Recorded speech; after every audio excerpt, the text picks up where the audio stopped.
Good afternoon, fellow inclusionaires.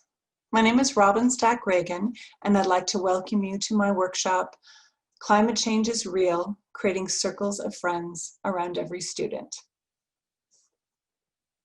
So I'll let you settle in and I'll get our slides up. And we are in business. Okay, so hopefully everyone's settled in and you see where you're supposed to be, and I am here. So let's get started. So starting off, a little bit about me. I have worked with students and families and educators around special education on nonprofits for over 30 years. I've worked with students on the autism spectrum, both in the home and as classroom support.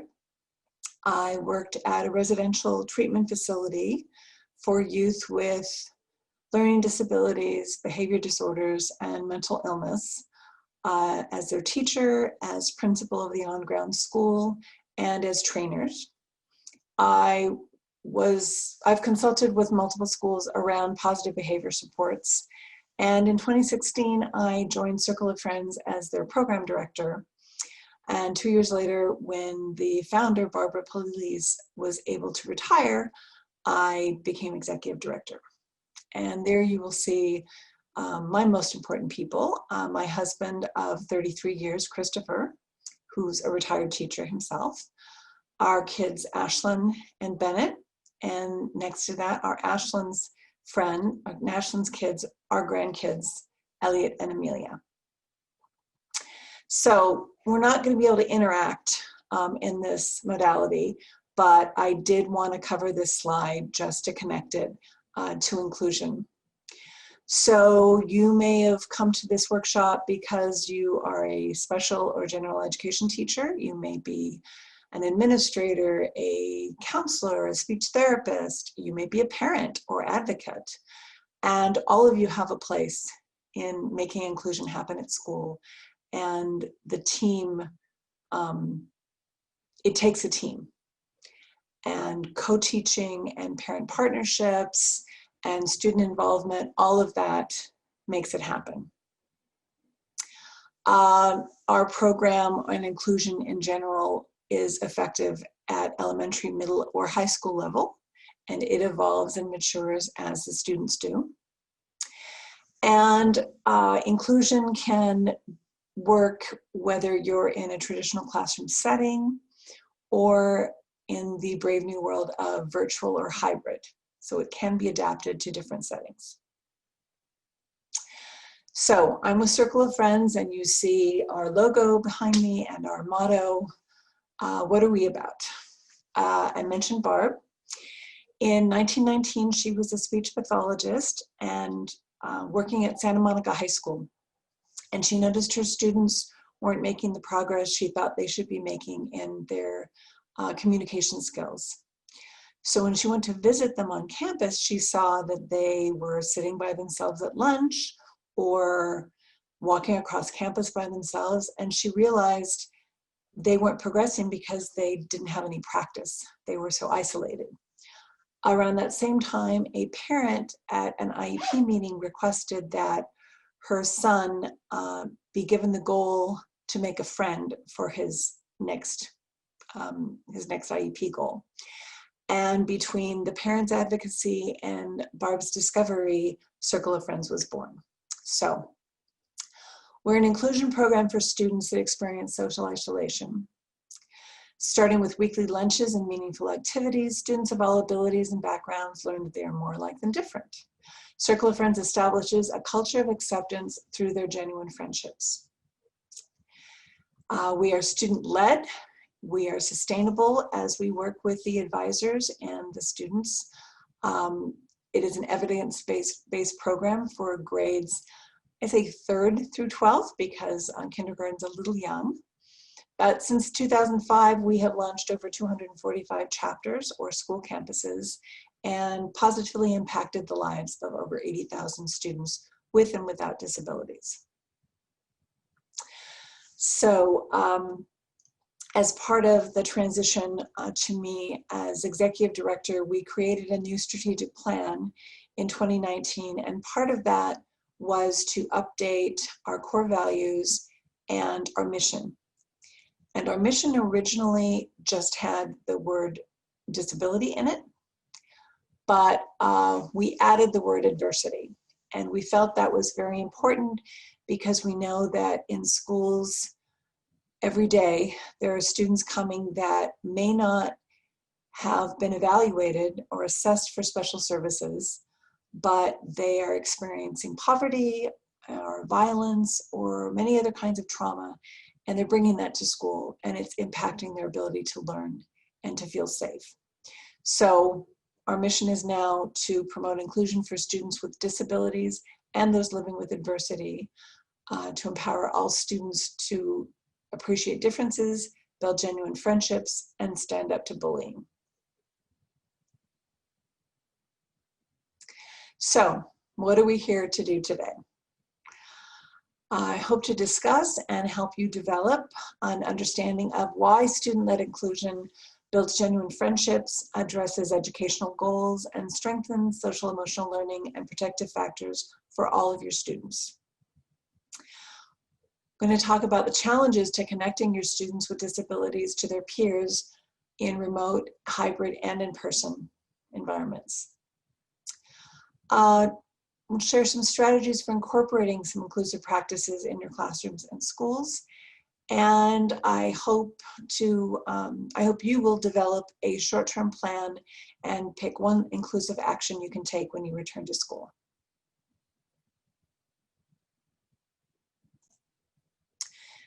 So here's a quote from Audre Lorde. "It is not our differences that divide us, it is our inability to recognize, accept, and celebrate those differences." And as you know, we're in a unique period in time in which the differences have never seemed greater. And it is our challenge to help our young people navigate that and get them to a better place. So, why inclusion? Why do they think it works? There's lots of supporting research, including that peer modeling is an evidence-based practice, and we know that students are much more motivated to do some cool things that their friends are doing as opposed to doing it because we said so. The importance of social emotional learning and whole student engagement, realizing that without a sense of connection or safety, learning will not be as effective and may not happen at all. Culture and climate ties right in, where students are if they feel that this is a place they belong, if they feel this is a place they want to be, because the culture is one of caring and the climate is one of safety, is important for all students and helps those with disabilities and other concerns. And finally, what I call the intervention alphabet soup. Inclusion is supported by response to intervention, positive behavioral support and intervention, and multi-tiered systems of support. So we know it helps students with the most needs connect, but it also helps the students that they spend time with.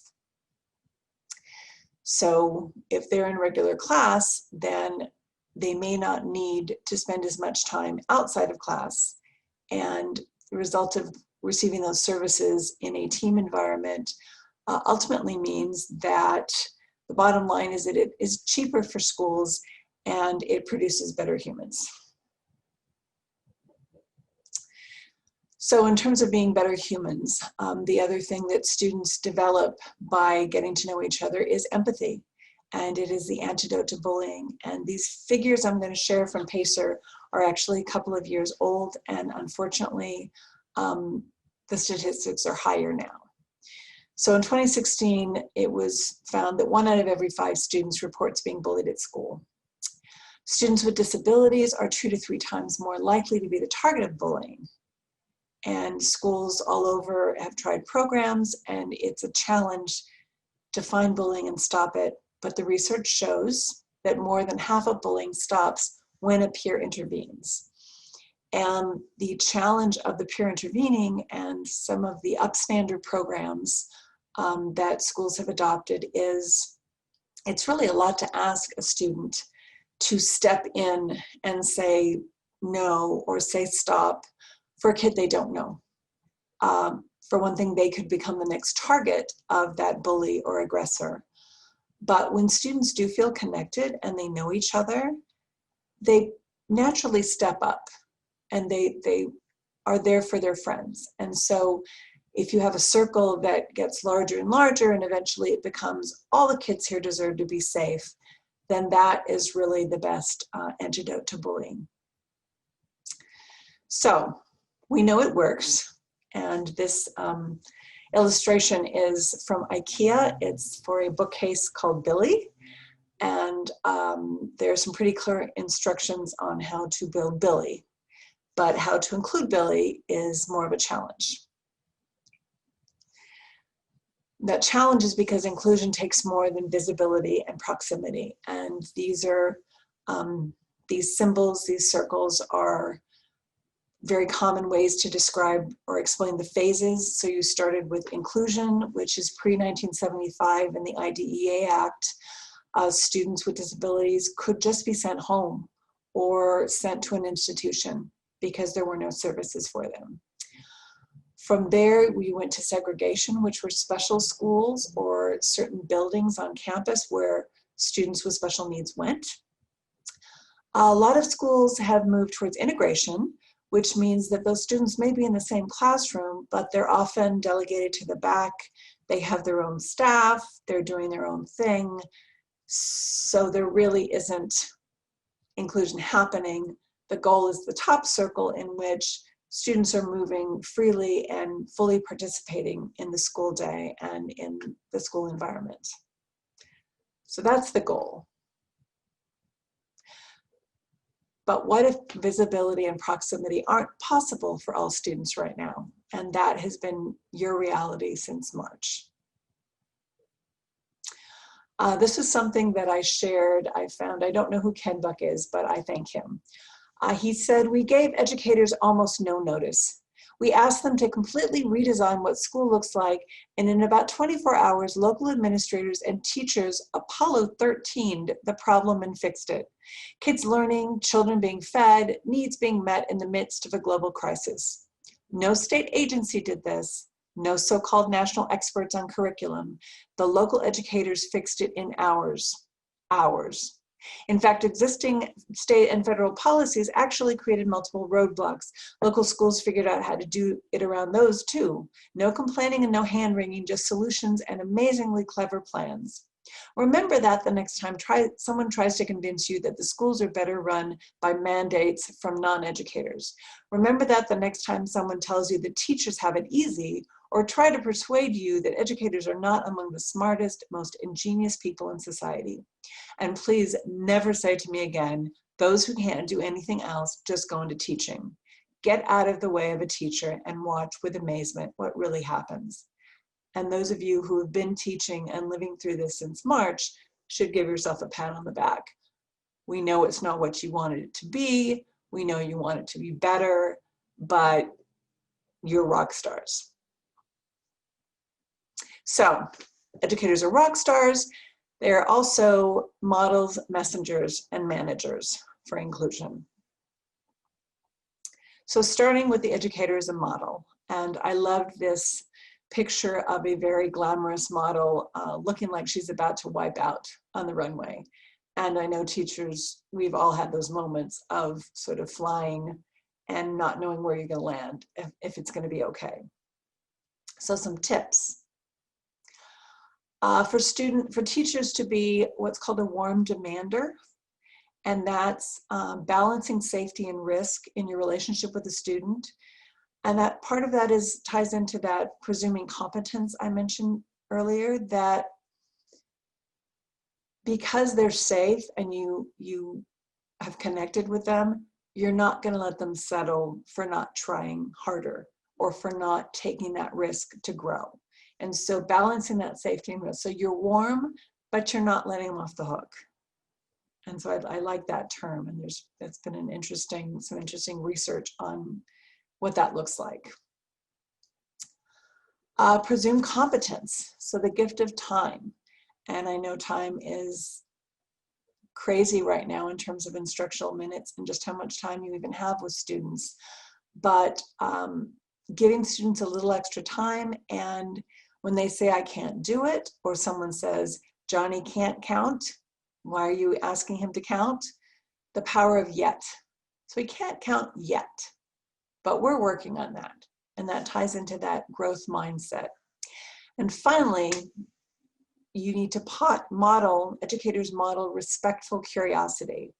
So encourage wondering. So instead of, let's say, and Johnny's my generic kid, and Johnny suddenly drops to the floor and starts rolling around and hollering. Instead of saying, oh my gosh, Johnny's out of control, everyone leave, I gotta call the office, say, I wonder why Johnny's doing that. He must be upset about something. Let's figure out what Johnny needs. And finally, to educate yourself, not only about what's going on with Johnny, but about what might be going on with you.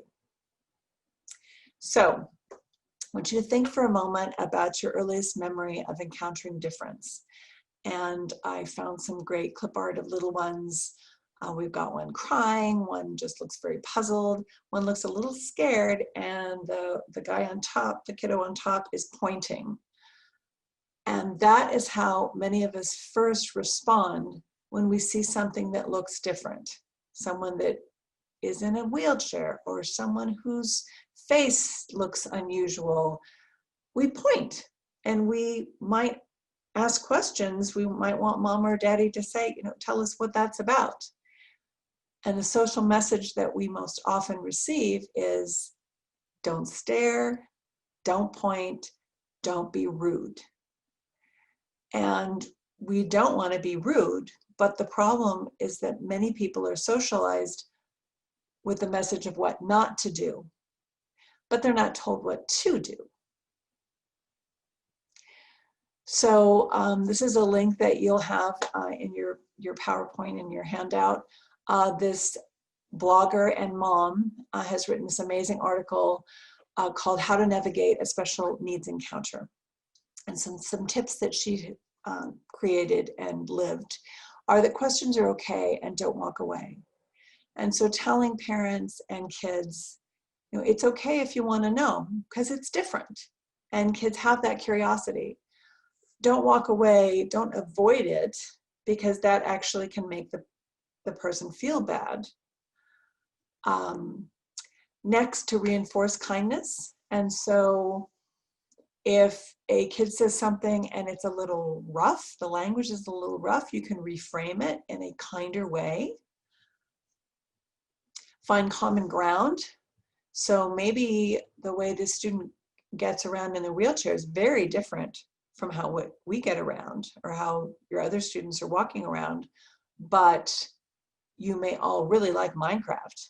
And so, maybe you can talk about that.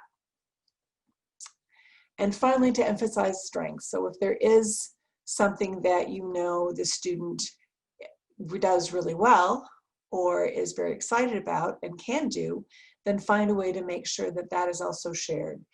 The mom that wrote this blog shared that she often comes to her daughter's school early on each year, asks the teacher, and then talks with the other students, so that she's just there and making a safe space for them to ask questions and have an understanding about who her daughter is and what her daughter likes and why she is a student just like them. And it's okay that she's different. Those of you that are virtually teaching right now, you could possibly arrange something like that with an interested parent, where they could also break the ice as you get to know your students in a breakout room on Zoom. As educators, you are also messengers.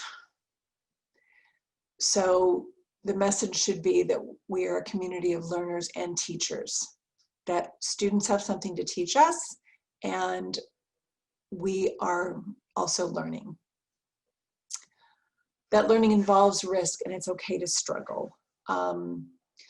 Unfortunately, a lot of challenge to mindset, and I think it's inspired by a lot of social media and these home improvement shows where in 30 minutes they completely transform a house and they didn't make any mistakes because they edited those out. People think if I'm not good at it, I just can't do it. And it's important to learn, and school's a good place to learn, that it takes time, it takes practice, and it takes struggle. And that's okay.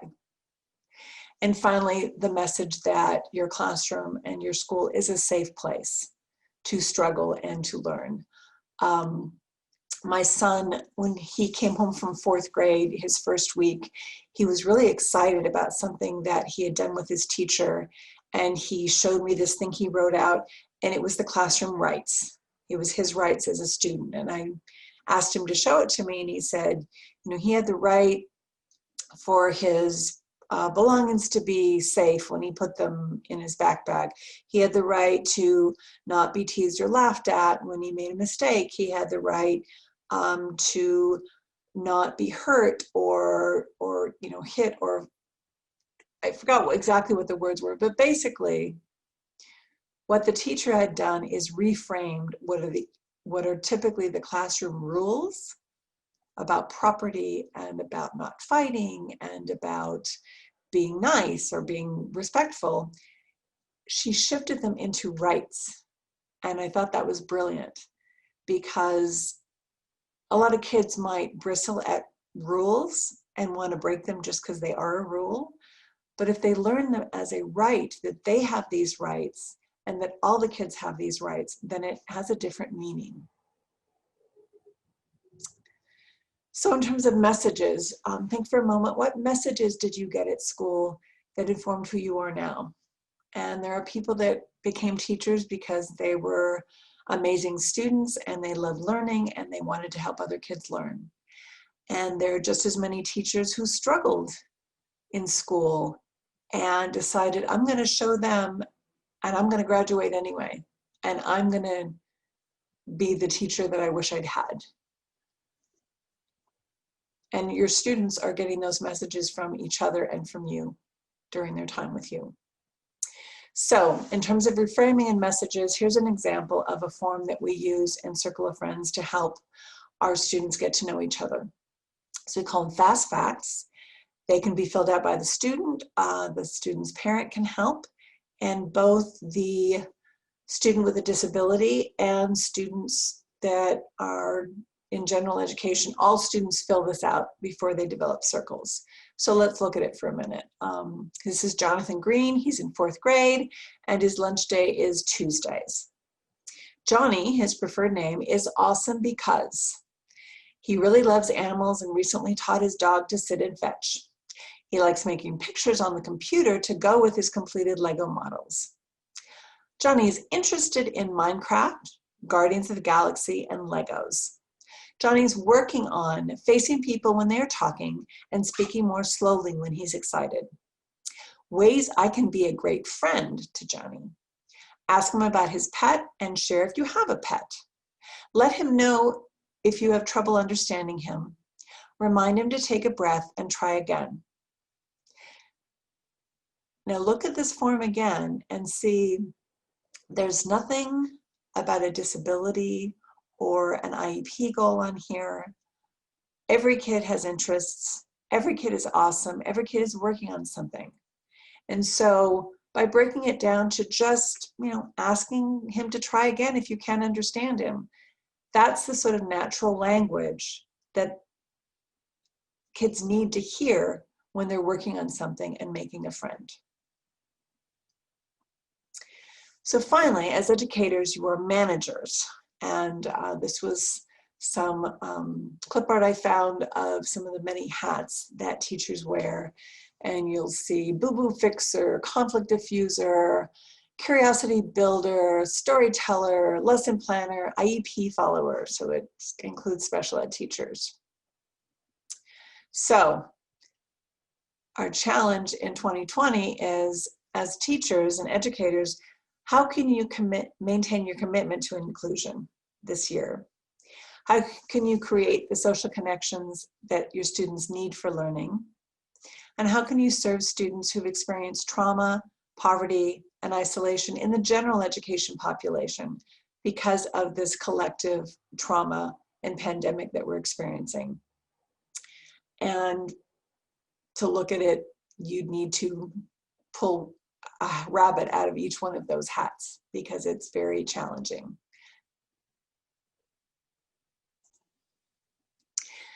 So in terms of classroom management, one tip or way that I put it in my work with teachers is the ABCs of classroom management. And there's two ABCs to think of. The first is to remember that all behavior is communication, so ABC.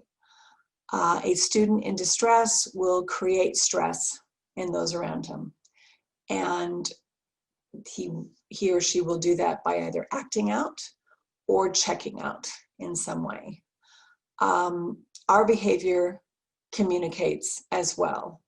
And one of the things, if a student is being disruptive, I would tell teachers to work to be a thermometer, work to be a thermostat instead of a thermometer. Because a thermometer just reacts to the environment and gets hot or cold depending on what it's receiving in the environment. A thermostat responds and tries to regulate the environment. So if it feels too hot, the thermostat tries to bring that temperature down by calming. If the environment feels too cold, then the thermostat tries to regulate that up by some kind of warmth or reassurance or connection. So rather than just reacting to the behavior, try to respond with that curiosity and wondering what's behind it.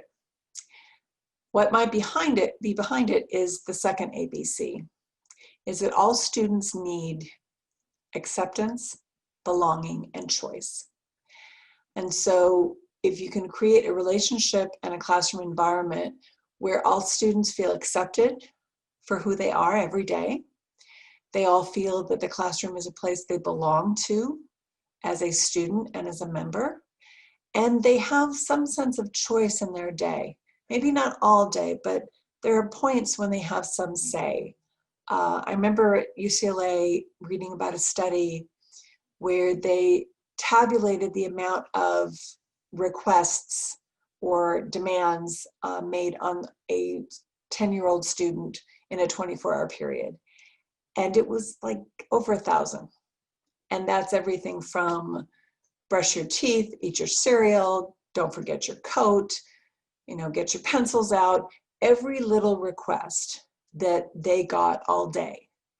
And that can get on your nerves if you're also dealing with other things. And so if you can give your students a choice of how they transition, if they're upset, do they get to just, what can they do to help them feel safe?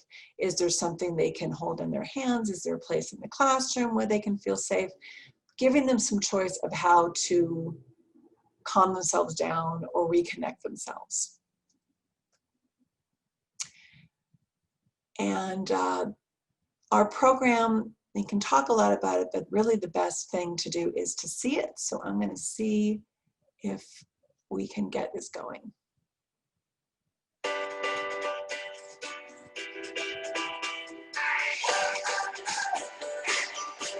I like Circle of Friends because you can meet new people that you don't know and you can become friends. My name is McKenna, and about Circle of Friends, it's all about making new friends and helping on each other.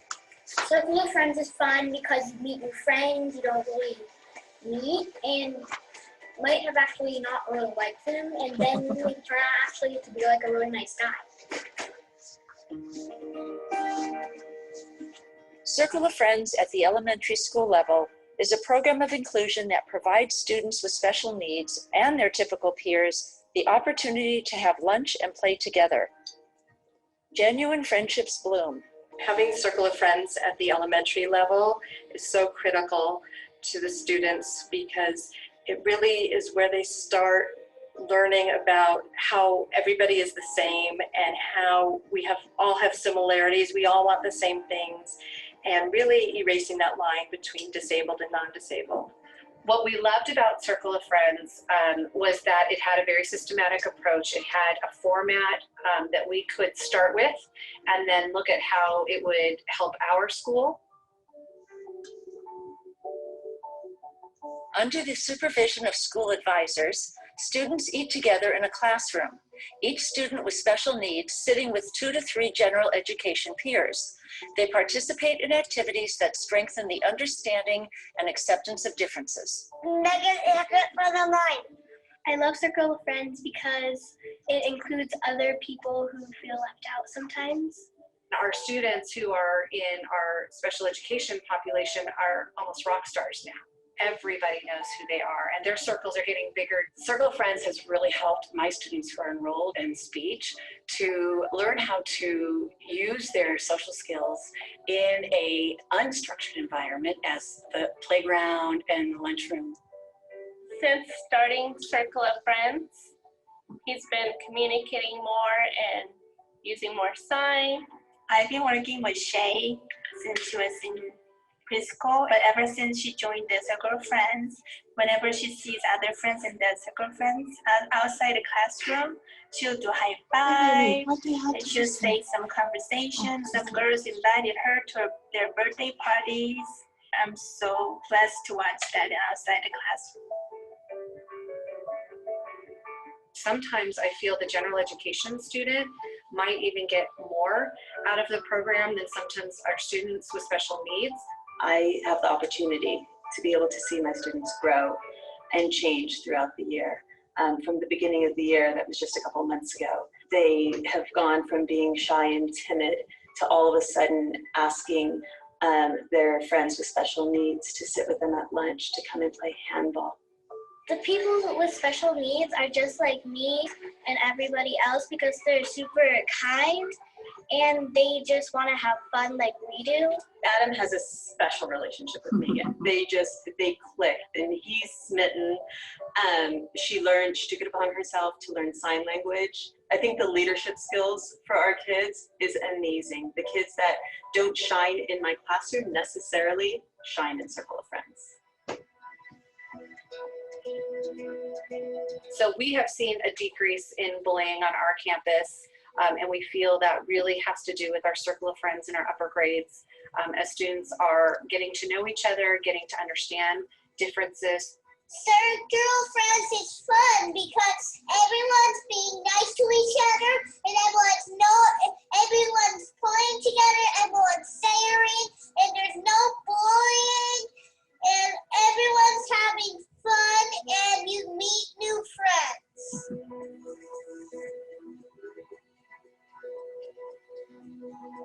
Parents and staff and children on campus, we're all a part of this community of Circle of Friends. It's beautiful. I've seen so many parents that just well up or completely tears are falling because their children have friends.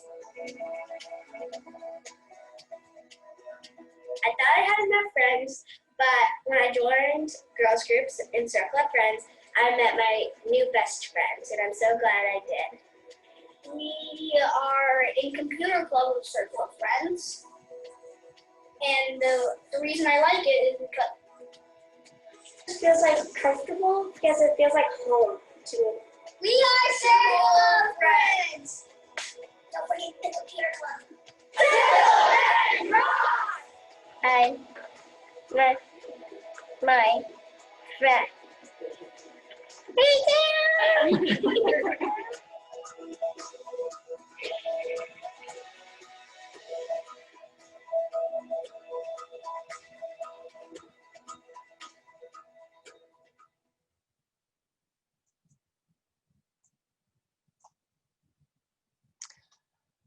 Okay, so programs like Circle of Friends, and there are other programs.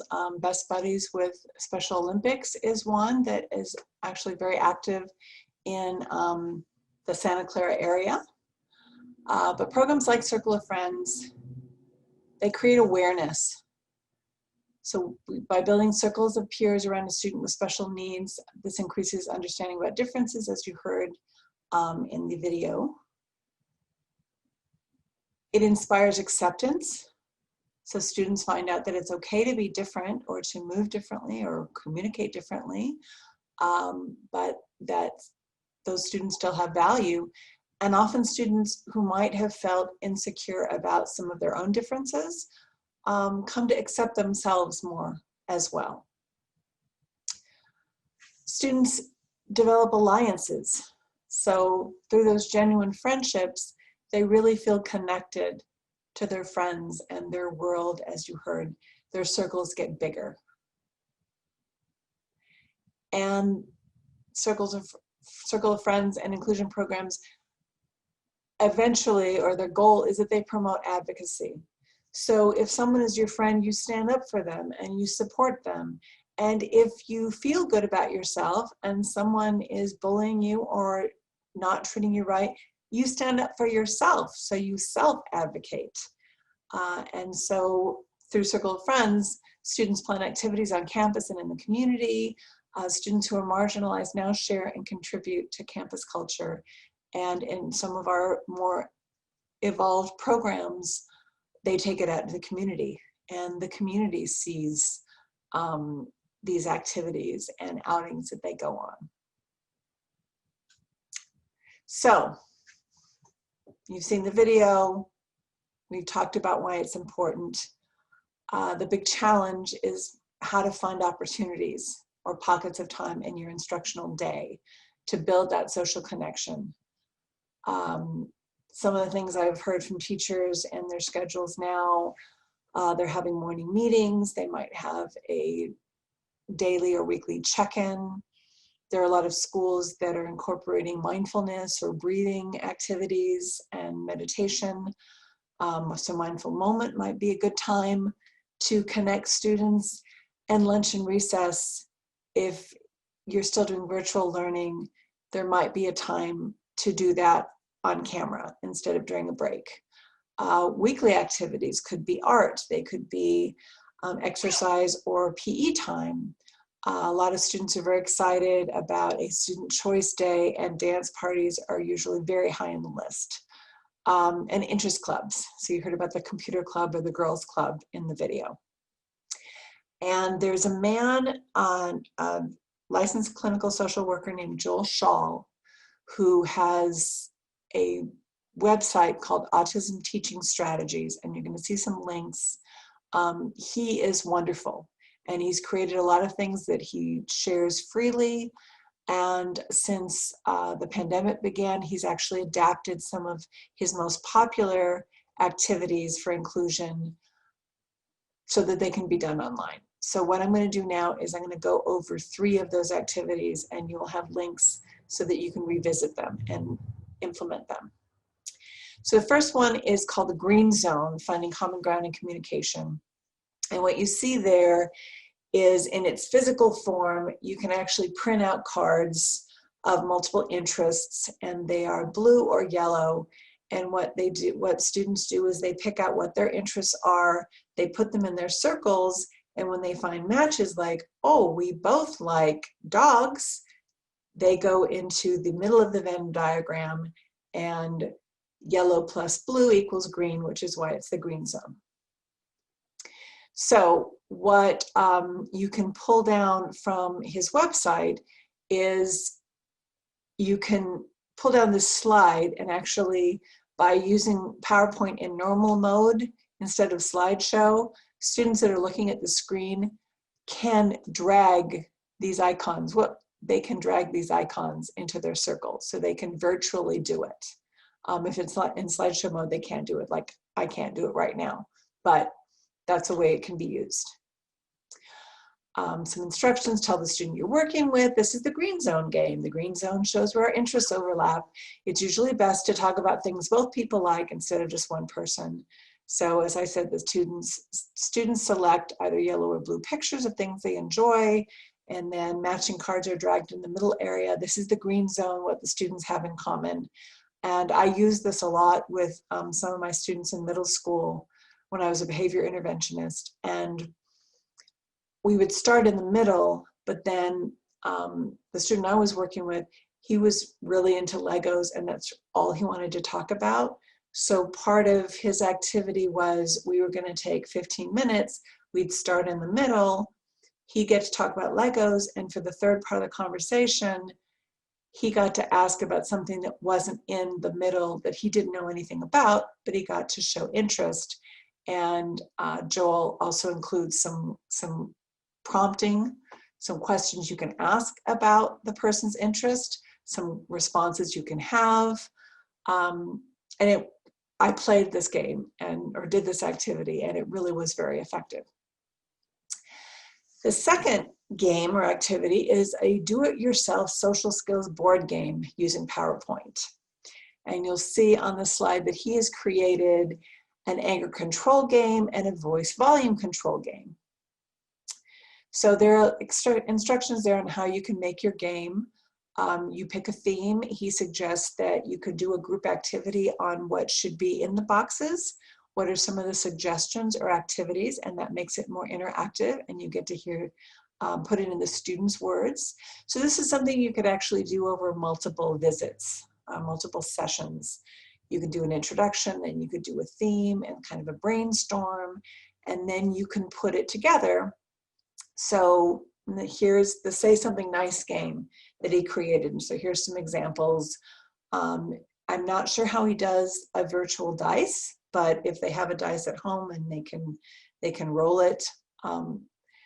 Again, if you don't have this in PowerPoint presentation mode, students can roll the dice and then they can move their icon. They can move those little guys up there. So you see, you roll, say something nice about someone's shoes, ask another player to say something nice to you. There's some fun boxes that go back to start or switch places with the player. And it's a really fun game. And the fact that you can have a group create it is, I think, even better. So if you go to his website, there's a template, and then you can fill in what you want your game to be. The third game is virtual catch. And so this can be played during remote teaching, or if you've got a group of kids that are socially distancing, you can play this game and you can play it with a magic ball. So no one's actually physically touching something that someone else held. But you can incorporate improvisation techniques. So you're building spontaneity and social skills and cues. You could have it a rule where you make eye contact with the person that you're going to throw at, and you could, or call out their name, and you can do that on the screen, or you can do that in the circle. You could have a rule that throw it at people that are smiling, so they want it, and then you have the other kids frown, and they have to navigate, who's going to get the ball. So students in the circle can add their ideas. Another way they can help create and cooperate. So steps to playing virtual catch: make up your own pretend ball, or select the magic ball. Select one other player. So this is how you would do it in a Zoom breakout room. Holding your hands as if you're really holding a ball. So you're working on mime and make-believe. Tell the other person to hold up their own hands in order to catch it. Say the person's name, look at their eyes before you throw. So there's your social skills and modeling. And yeah, so those are the three activities. If you go to inclusion, if you go to autism teaching strategies, you will see dozens more. And everyone that I've tried has been great. And I know he presents at conferences. I saw him once in Ventura, and I would highly recommend seeing him if you can, and definitely visiting his website.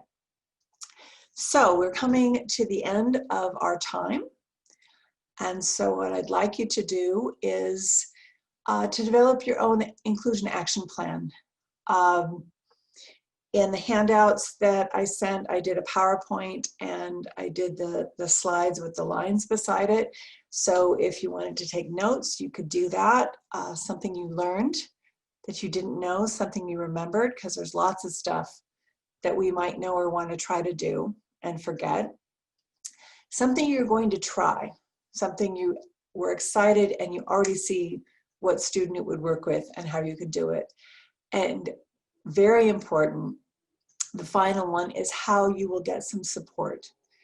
Because at conferences and meetings like this, we get a lot of great ideas and then we go back to school and they just stay on the shelf because stuff gets hectic.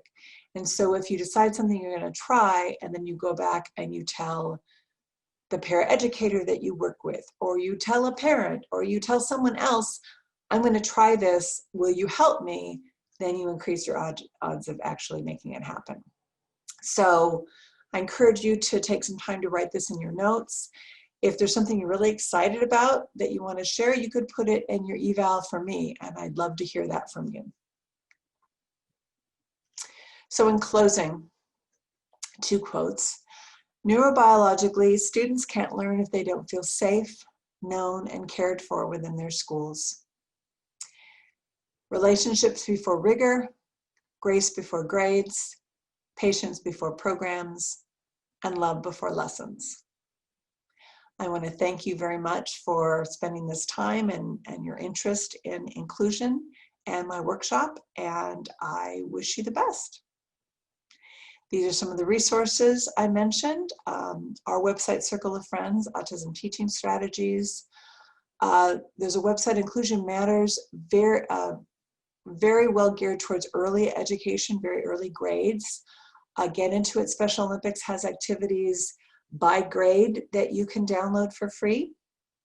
And the Bystander Revolution is specifically around bullying prevention. And Geek Club Books is a great website for first-person blogs, comic strips, and things geared towards people, understanding people on the spectrum and them advocating for their special gifts and needs. Thank you again, and I hope to see you next year in person at the Inclusion Collaborative Conference. Bye-bye.